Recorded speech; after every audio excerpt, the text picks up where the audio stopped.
आपल्या इथे आली आहे ब्रह्म कमळाला कळी। तर बघा किती छान, आता किती दिवसात उमलेल माहिती नाही। नमस्कार मंडळी, बघा आज झाली आहे सांज वेळ आणि आज आता आपल्या इथलं ब्रह्मकमळ उमलणार आहे। बघा त्याची प्रक्रिया सुरू झालेली आहे उमलण्याची। तर बघा सुंदर अशा एक एक एक एक पाकळी तिचे अलगद होत आहे आणि हा किती सुंदर असं फूल तयार झालं बघा। आणि आता उमलत आहे, आम्ही करणार आहे थोड्या वेळाने त्याची पूजा पूर्ण उमलल्यावर। आणि पूर्ण उमललं की मी तुम्हाला दाखवते लगेच।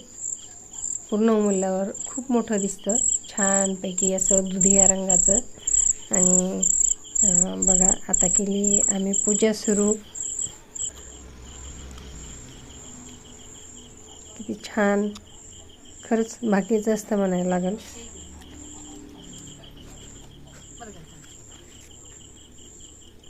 मस्त उमललं आणि हे बहुतेक करून रात्रीच्या वेळेलाच उमलतं, दिवसा उमलत नाही। मी केली आहे त्याची पूजा। नंतर माझ्या सुनबाईंनी आणि आमच्या ताईने पण केली पूजा, कारण आमच्या इकडे खूप जास्त बायका नाही, घरं पण अंतर असतात।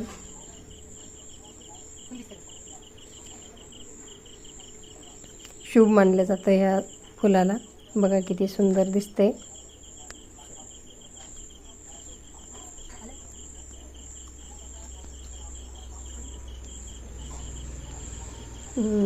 हा छान आहे, मन भरत नाही बघून त्याला। आणि बहुतेक श्रावण महिन्यातच ब्रह्मकमळाची फुलं जास्त उमलतात, प्रत्येकाच्या घरी असतंच। तर आम्ही केली आता पूजा आणि जेवण वगैरे आमचे झालेले आहेत। आणि आता पूजा करायची आणि देवबाप्पाला नमस्कार करून आजचा दिवस शुभ गेला याचे आभार मानायचे। आणि बघा फुलांचा मी तुम्हाला परत एकदा दाखवते कसं आहे। आणि आता सकाळी पण मी तुम्हाला दाखवलं त्याची त्याचं रूप कसं राहतं।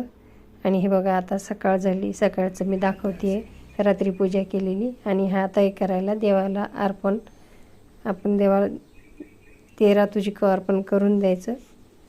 आणि आवडल्यास नक्की लाईक शेअर सबस्क्राईब करा। धन्यवाद आणि पुन्हा असेच व्हिडिओ बघत राहा।